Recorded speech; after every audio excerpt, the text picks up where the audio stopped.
Hello everybody at Amoeba Records, all you record collectors out there. Normally this would be part of the In My Bag series, but as we're in lockdown and we can't get to the record shops, it's a series called From My House here in Wales. I'm Mike Peters from The Alarm.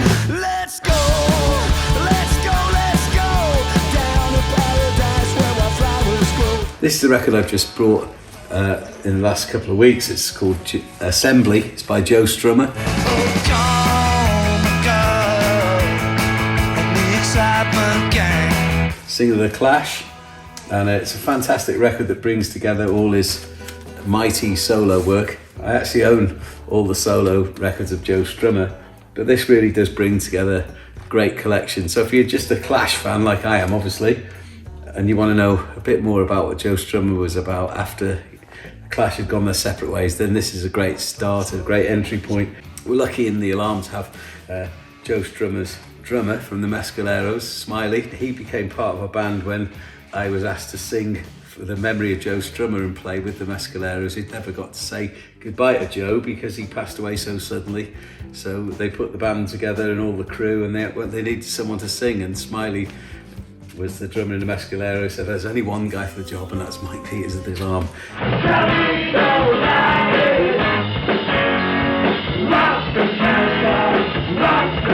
This is David Bowie at the BBC. Bowie at the Beeb. I'm a bit of a sucker for a box set.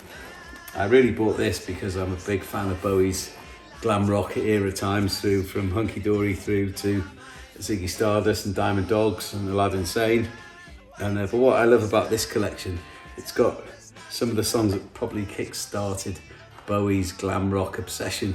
When he went to New York and he saw the New York Dolls and got to see Lou Reed and the Velvet Underground. And you know, they say the Velvet Underground's a band that they only had 1,000 fans, but every one of them started a band. And probably Bowie was one of those fans because he covers two of the Velvet songs here, I'm Waiting for the Man and White Light, White Heat. And they're fantastic versions. Mick Ronson playing incredible guitar. They sound brilliant on vinyl.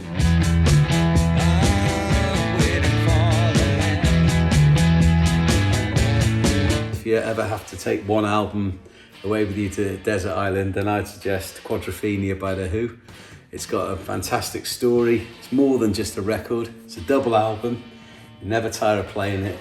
It's got the most fantastic book and brilliant images and great clothes of the mod era. It's a fantastic story, and there's great characters, representation of all the band members, and the music, Punk and the Godfather, 515, The Real Me, Quadrophenia, the instrumental. That's probably one of my favourite tracks when Pete Townsend takes guitar playing to another level. The vocals are incredible from Roger Daltrey all the way through. And whether you're a punk or a rockabilly or a mod or a rocker, something for everyone on this record.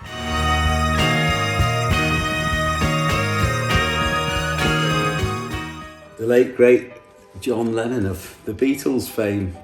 This is a record that came out to celebrate what would have been John Lennon's 80th birthday in late 2020. And what I love about this record is it's a fantastic package. It's got brilliant artwork and really celebrates the work of John Lennon as a protest singer, as an activist, and the truth that was always in his music. And it's a record that all the tracks have been remixed from the original master tapes. And John Lennon, if you've read any of his biographies, often talks about how he never liked the sound of his own voice. So he'd always like to have his voice buried in the mix a little bit, or he'd say to a producer like George Martin, put some tomato ketchup on my vocals, which meant to disguise it in some way.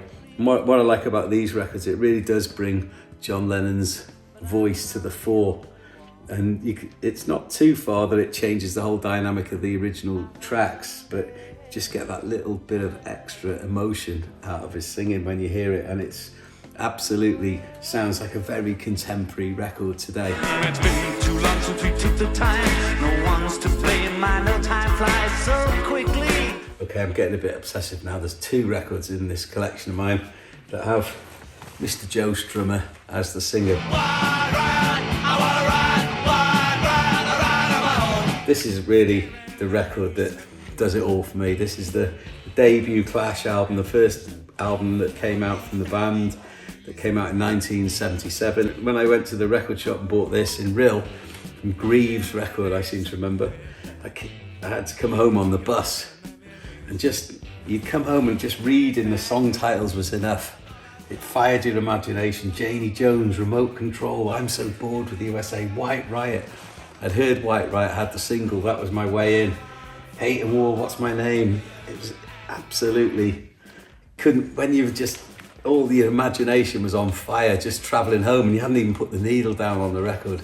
And then when you got home, you put the needle down and the drums of Janie Jones came bursting out the speaker. It lived up to it, its billing incredibly so. And then inside on the white inner sleeve was a red sticker, and if you sent the red sticker off to the NME, you got this. This is the Capitol Radio picture withdrawn 7-inch that came free with copies of the NME that were linked to the sale of the debut Clash album here in the UK, and something you Americans, North Americans, might not have maybe been aware of, because this album wasn't released like this in America. It was deemed to be too raw. So they moved the Clash logo up to the top a few years later, put all the best of all the singles that went on the album and released it for America in that way. But this is their debut album, and this is the most vital piece of music you could ever wish to hear. Thanks for watching What's in My Bag in My House. This is Mike Peters of The Alarm, over and out. The new rules of engagement.